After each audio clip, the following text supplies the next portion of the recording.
Hi and welcome to Penser Bank. My name is Markus Almerud and I'm an analyst here at the bank. I have with me Christian Fredrikson at Fingerprint Cards today to ask him about the fourth quarter and the future. So many thanks, Christian, for being with us today. Thank you, and good to be here with you. I'd like to start maybe a broader question. If you can describe last year. And then also the development going forward within the different areas. Let's start there, and then we can go into the specifics after that. Yes, thank you, and absolutely. So let me start with last year then. So I am very pleased that after so many years of building new businesses, we have gone now really last year from one set of business in the mobile to 4 different businesses. And all of our business areas are growing now. And we grew 16% on constant currencies last year compared to the year before. And of course, with these 3 new areas, we are getting not only, of course, growth, strong growth, but also, of course, expansion and an improvement on our gross margins as well, because they are in better gross margin areas. So if I then look at ahead, so we see continuous strong growth in all of our business areas, and I'm very pleased with that. And we will look at, if we look at mobile, we still have a lot of opportunities to continue innovating, not only in capacity, but for us to get into the in-display where we are not, which is 30% of the mobile market. So that's a great greenfield opportunity for us to get in, and will drive further growth. Then we also still see growth in the mobile capacity and the penetration rate of biometry in the mobile phones. On the new businesses, PCs is just a fantastic business for us, and it is going from us entering into it with small numbers, growing last year, and now of course continuing with very strong growth and launching many new models in the PC with many players. Access is growing. I'm very pleased with that to see also access. We see Iris growing, coming in different market segments, and we see, of course, access cards, which we have been working for a long time now, moving ahead. And still there is the door lock business, and so many sub-segments in the access business where we can expand to. And finally, of course, the largest biometric market that we have always talked about is now happening. And last year, you could see that really moving with the first bank launches is biometric payment cards, which of course has been our vision for a long time. And now it's just fantastic to see that going ahead and many big players moving into it. Let's we'll dig into each one of these areas and a little bit more in detail, and maybe starting where you come from, the largest area today, mobile. I think you said that you still have around 30% market share, right, in the mobile segment, and I think your long-term goals is to reach 40%. Let's talk a little bit about that. What the plans is to drive this market shares, because the market in itself is not growing massively, so it's quite a mature market, but with these 10% gain, there's still significant growth, as you say, in the capacity market as well. Yes, I think we have been held back mainly by supply in terms of going more aggressive in this one and in the mobile market, in the mobile capacity market. And I think, of course, the key is for us to continue to drive innovation. There is still so much that we can innovate, either on new form factors. You know, we were the ones who innovated the side button and the curved side button and the ultra thin curved side button, which has been a massive trend now in the mobile phone with the mobile phone and fingerprint sensor area, right? So I think that was once again another innovation from our side, and it's not stopping there for us, right? So we will have to do that so that we can bring new great form factors and new great innovation into that industry. It can be on cost and it can be on many things that you still can do. a lot in the mobile arena. It's Mhm. a fantastic big volume channel to be in. Because the penetration rates are nearly 100%, right? It's 82%. 82%. 82% is the penetration rate in mobile phones of biometry. Yes. So still some ways to go in terms of penetration rates as well. Yeah, there's a Uh, little bit of still, but you're right. It's not a huge. I mean, of course, it's a very extremely well adapted the biometry and fingerprint sensor specifically now in the mobile arena. But still some growth there as well, and then there is a little bit of growth, of course, in the mobile industry overall with the GDP growth globally. mhm, mhm. If we continue with the under display, which you mentioned in the first answer, so you're entering under display today this year, and then I think you've also written that you have as a long-term target to reach 20% market share. Uh, what gives you the confidence that you will be able to get there, given that you have basically no sales today? I think it's three things. One is, of course, the channel, which we have. So it's for us, it's basically having the right product, and then we have an opportunity always to walk into the same channel. Our volume capability and our credibility with that. And then I think the third one, which is the most important now within displays, of course, that we have had a good progress on the product as well. So we are getting competitive on our product, and that's of course important for us. So now it's about actually getting in. That's what we need to do this year then. Right. Uh, Maybe moving on to other areas and starting with PC, which is a very important area for you. And at the call, you were talking about the penetration rates on the PC side, which is today quite low. So I think I got 20% penetration rate today, and then you expect the penetration to go to 80-ish% within some years. And can you talk a little bit about that? First of all, again, talking about the confidence that this will actually happen, and then also who is driving this development? Is it coming from the consumer side? Is it the producers? Is it you? So who is the main driver here?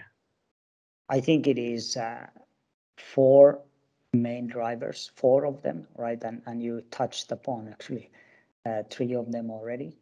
The one clear is that the OEMs, the producers of the PCs, want it. It has been long in the making, and somehow it hasn't kicked off because I'll get the second point is that the product wasn't there. It was a swipe sensor, and that didn't work. So everybody, both the OEMs and the consumers, didn't like the product. I mean, I think the use case is so obvious, but because the product wasn't good enough, it kind of stalled the entry. So one, OEMs, the producers of PCs, they want it now, and it is coming into models. We can see that as we have won so many models that we see the difference. Consumers, it is a no-brainer for consumers. I mean, who wants to have more security and easier login and payment systems right on your PC than have to?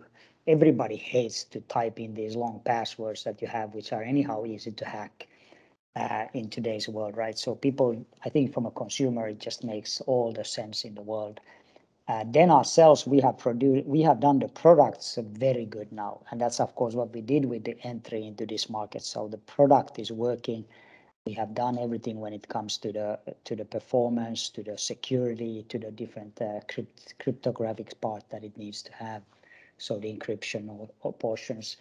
And I think, and finally, the fourth thing is that Microsoft supports now this from the software. They've been pushing it as well. They were more reluctant to do it earlier, and now they've gone in big time into bringing biometry and fingerprint sensors into the PC market.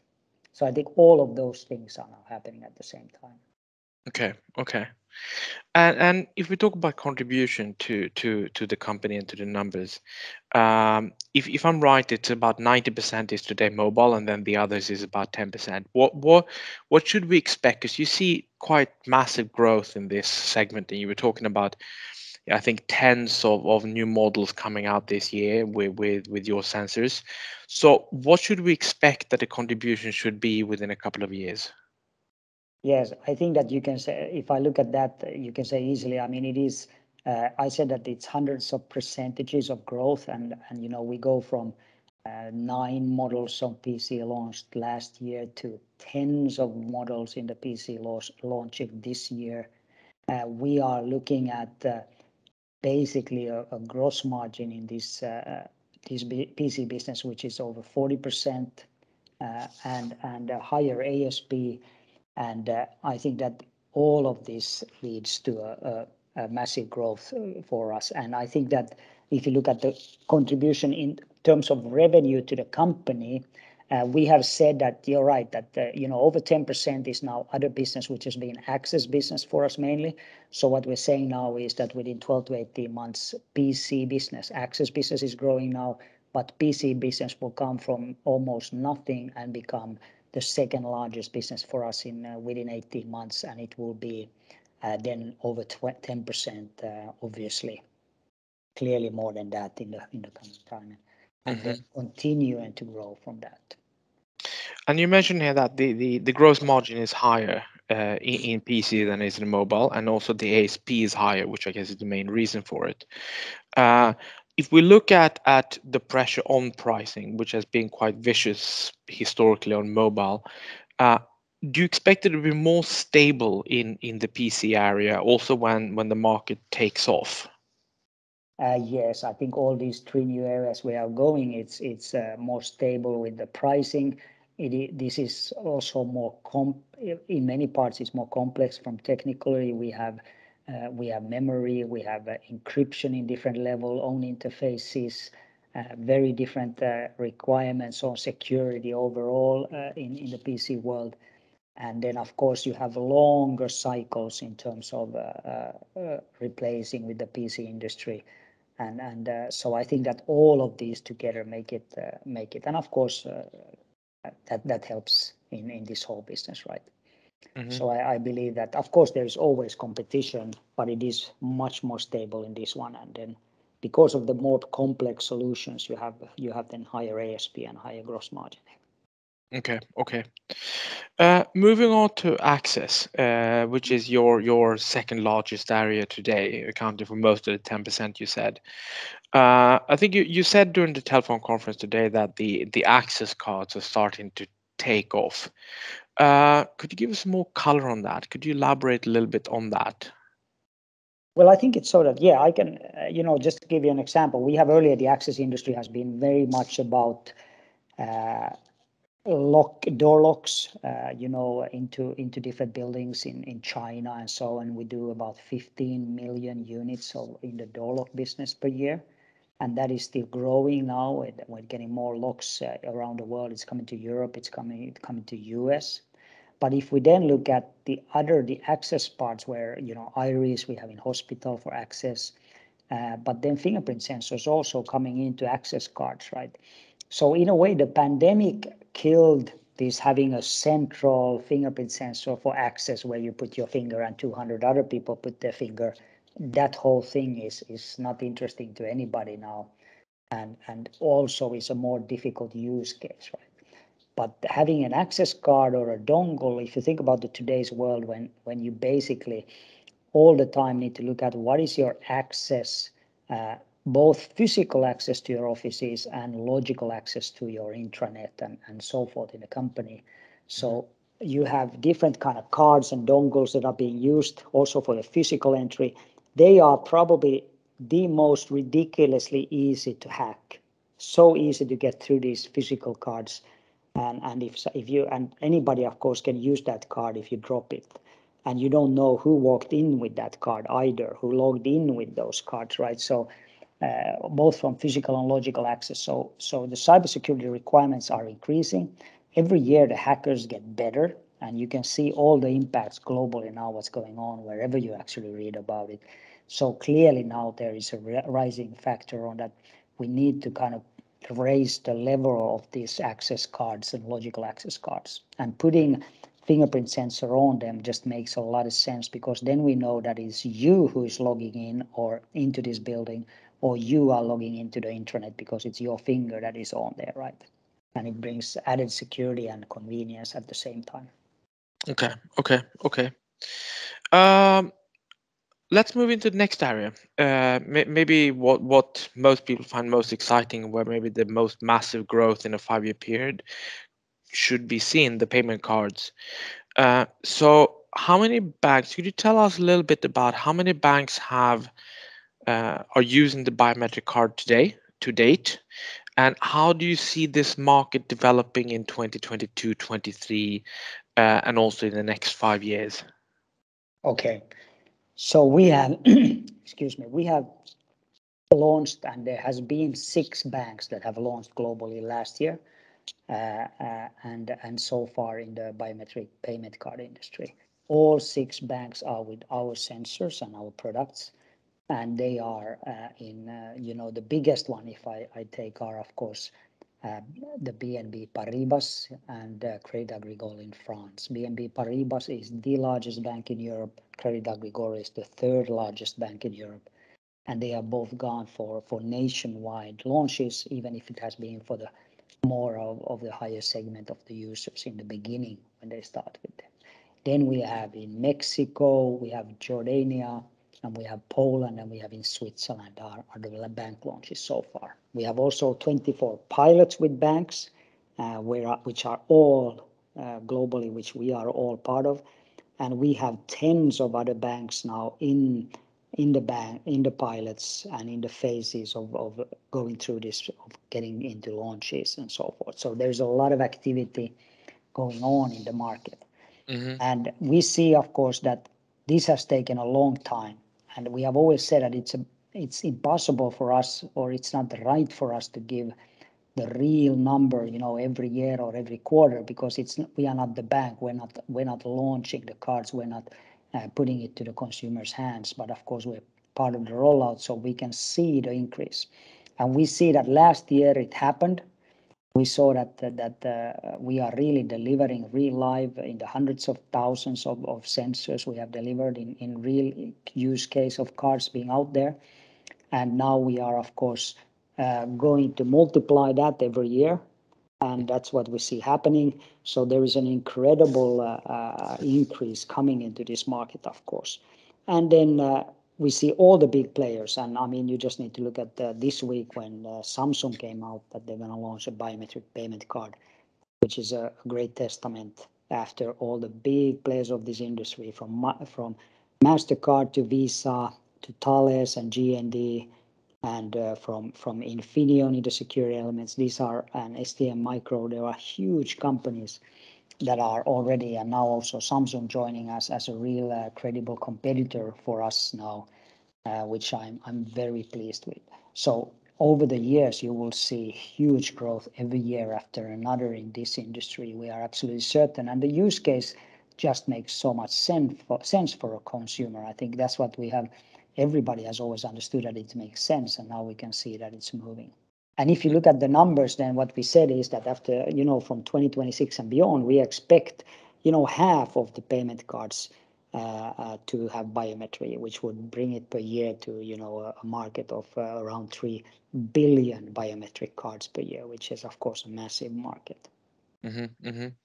And can I come back to you mentioned Samsung and their launch, and you said you were very pleased about them launching.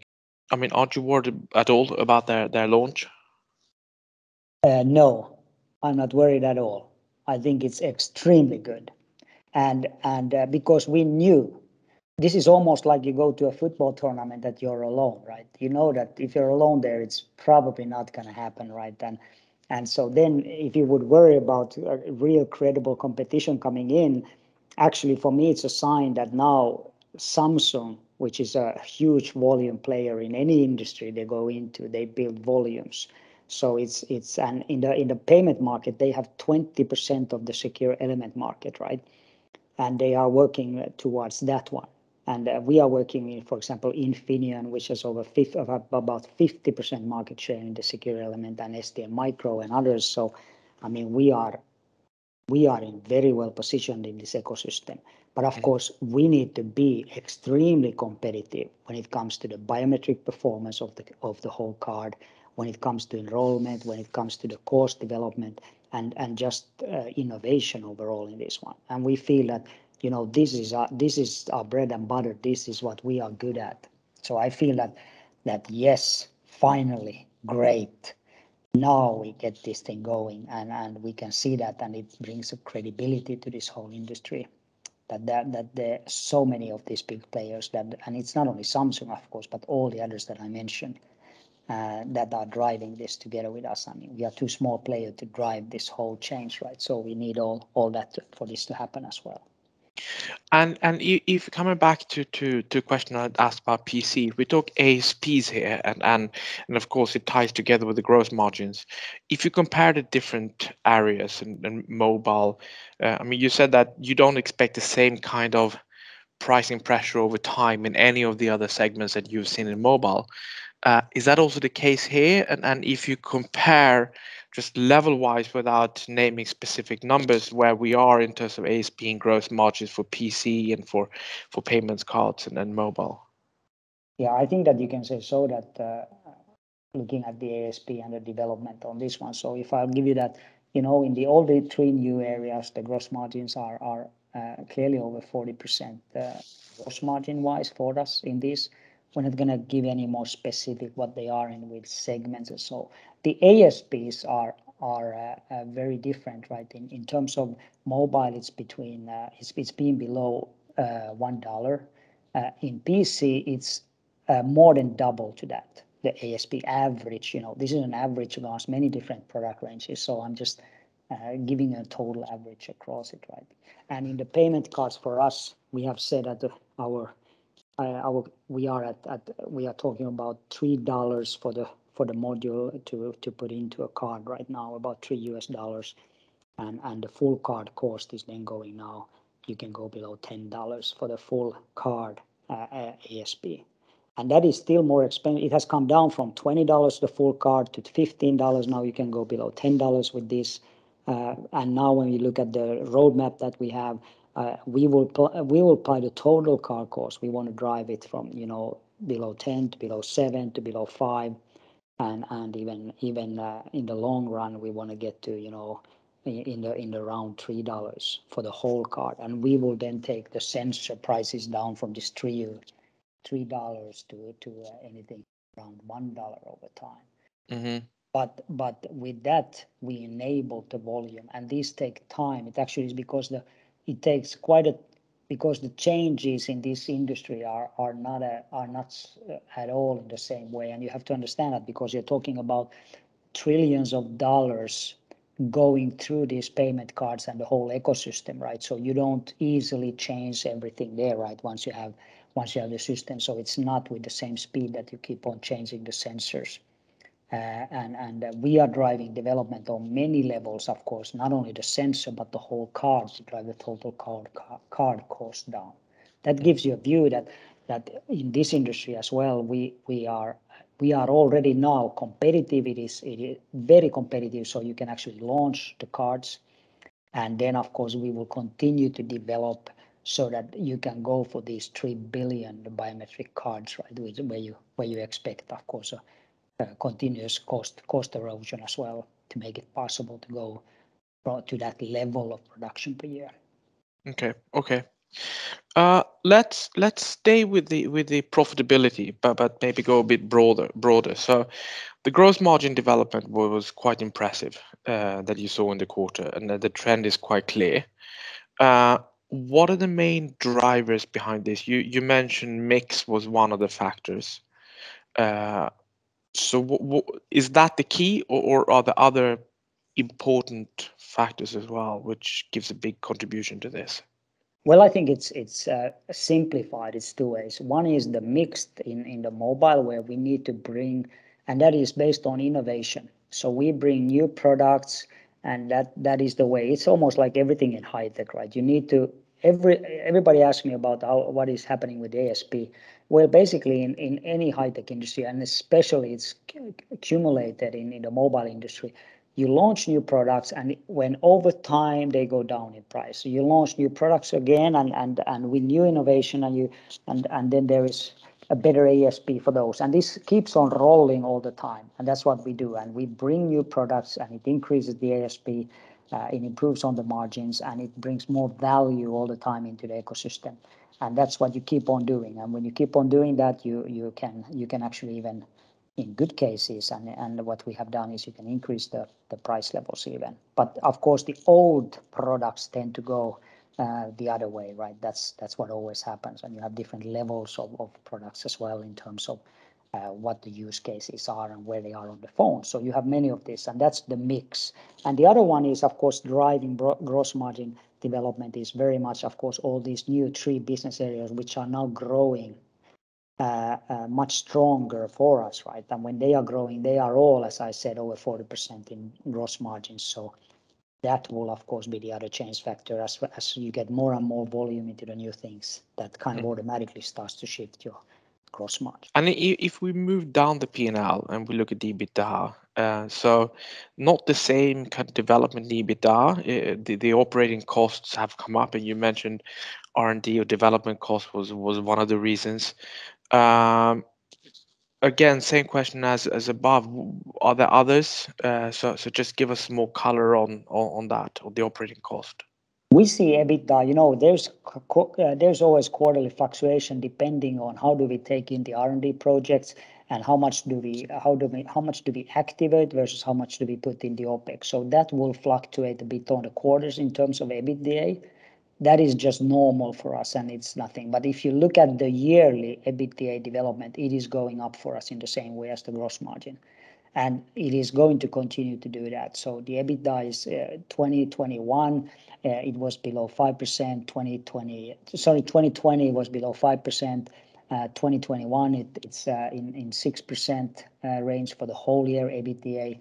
We have guided next year higher again for EBITDA. We just said that Q4 next year we will be between 14 to 18% EBITDA margin. So by end of this year, right, we are seeing that the last quarter the EBITDA is climbing for us, right? That is the forecast and expectation and ambition level that we have, and this is how it's going for the EBITDA. And when you look at, then you asked about the OPEX. I mean, we are of course a company where we have a huge scalability factor in our business now. So whatever we grow now. And what we grew this 16% last year, we don't need to grow OPEX at all in the same way. So when our revenues go up, we don't have to increase the OPEX, not even close. And that, of course, gives us a big scalability factor that helps us. So growth is therefore so important for us. So it's fair to assume that if I look into next year, when revenues is coming up, then that drives the gross margin, and then OPEX is basically flat, and then it falls straight down to EBITDA. That's the right way to see it. Yeah, I think that you can say so. And gross margins will also be driven in the same way as you've seen it being driven now. That is, mix factor is going to be a very important factor as the other areas grow faster. So that's how I should see it and how it links together. Yes, exactly. And what we said also on the call has been that then we have guided for next year in terms of our total revenue. We always have a seasonality effect the first quarter because of Christmas and Chinese New Year. So there's a lot of closed down factories, etc. And there's a lot of sold the things in the second half, and then it comes down in Q1. So Q1 is always traditionally for us being a weaker quarter, and that's seasonality follows here as well, and then it comes in right in terms of volume coming up, and that's also how we then get the whole EBITDA and the benefits out of this one, right? And driving the growth. And if you look at the order intake that we have in PC, in access, and in biometric payment cards, that's kind of helping us to see the shift happening for us now. Okay. Then finally, let's talk about 2022 and what is your main focus as we go into 2022. So what are you focusing the most on? Growth and innovation. We want to drive growth in all these areas, and of course the new areas to keep them going and continue. There is a lot. Now we get to 3 new business areas for us that all started moving really last year, and now they grow substantially for us. So of course we need to innovate there more. There's a lot for us to do in these areas. So I'm very happy for us to get there and see the traction happening and how biometric is spreading there.